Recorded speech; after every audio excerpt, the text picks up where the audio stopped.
Global technology companies are investing in African languages to build better AI systems, localize software, and expand into new markets.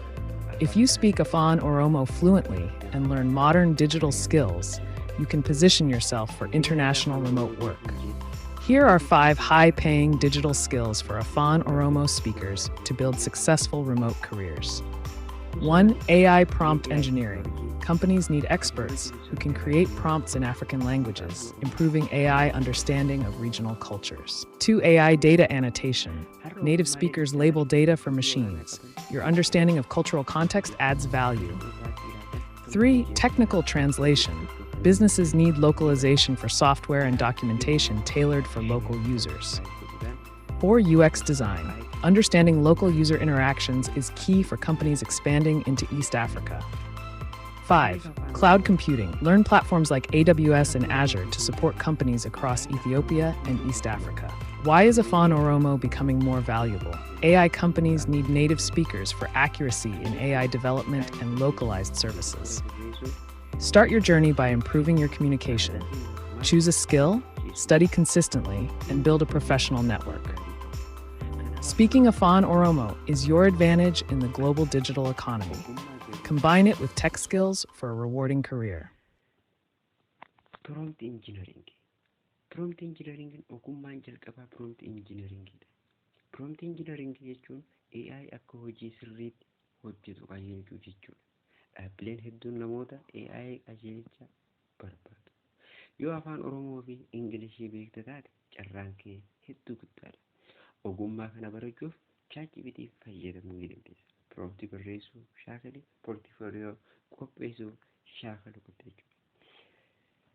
Lammaffaan data annotation. Data annotation kun AI data qopheessuu jechuudha. Fakkeenyaaf sagalee afaan Oromoo mallatteessuu, jechoota sirreessuu, fakkii irratti odeeffannoo galmeessuu fi kan kana fakkaatan. Hojiin kun yeroo baay'ee mana kee irra teessee hojjechuu kan danda'amudha.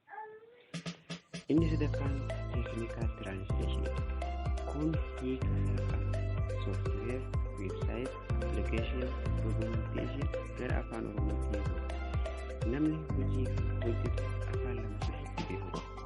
Keessaa hiika idilee caalaa guddaadha. Inni afuraffaan UX design. UX design jechuun namoonni application yookaan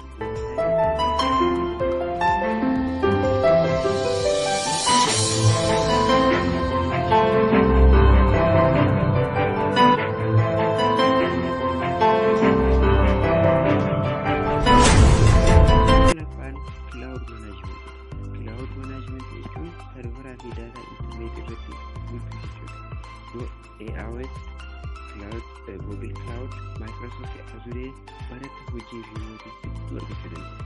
Afaan Oromoo fi Ingilishii beekuun maamiloota Afrikaa bahaa waliin hojjechuudhaaf hedduu si gargaara. Karaa kana jalqabuudhaaf wanti gochuu qabdu kan sirraa eegamu har'a jalqabuu barbaadde Ingilish kaasee dandeettii Ingiliffaa keetii fuunis ogummaa tokko filatu. Guyyaan shaakala portfolio ijaari LinkedIn irratti profaayilii banadhu. YouTube yookaan websaayitii mataa keetii uummadhu. Hojii remote irratti iyyadhu. Milkaa'inni guyyaa tokko keessatti hin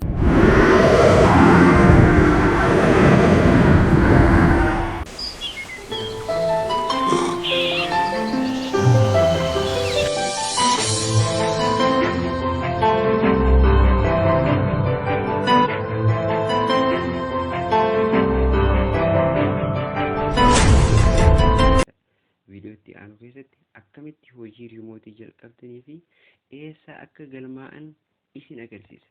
Galatoomaa nagaan naaf tura.